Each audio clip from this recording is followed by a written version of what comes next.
अहोंच्या वाढदिवसानिमित्त खास फर्माईश उडीद वडे. तर त्यासाठी मी ते 1 वाटी उडीद डाळ रात्री भिजत घातली होती. रात्रभर भिजत घालून सकाळी ती पाण्यातून पूर्णपणे निथळून घेतली.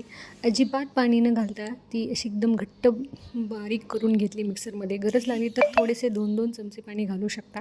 त्याच्यानंतर त्याच्यामध्ये मीठ, ओवा, जिरे, बारीक चिरलेली कोथिंबीर, थोडीशी धने पावडर ही सगळं मिक्स करून एका रेषेमध्ये छान असं फिरवून घेतलं.